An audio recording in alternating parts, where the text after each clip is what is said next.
নাটোরে টাইফয়েড টিকাদান বিষয়ক পরামর্শমূলক কর্মশালা অনুষ্ঠিত হয়েছে।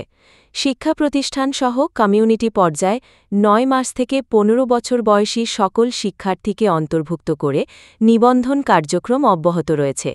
আগামী ১২ অক্টোবর থেকে নাটোরের টাইফয়েড টিকাদান কার্যক্রম শুরু হবে।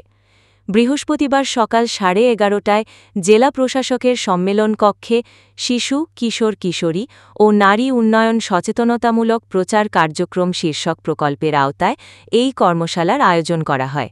কর্মশালায় সভাপতিত্ব করেন জেলা প্রশাসক আসমা শাহীন। জেলার ১,৭৫২টি টিকাদান কেন্দ্রে ১,৩০,৫৪১ জন শিশুকে ১ এপ্রিল থেকে ১৩ এপ্রিল পর্যন্ত টিকা প্রদান করা হবে।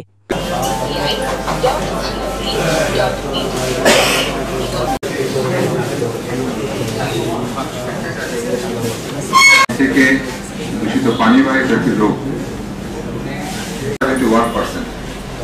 কিন্তু কমিউনিটি লেভেলে এটি করেছে মাত্র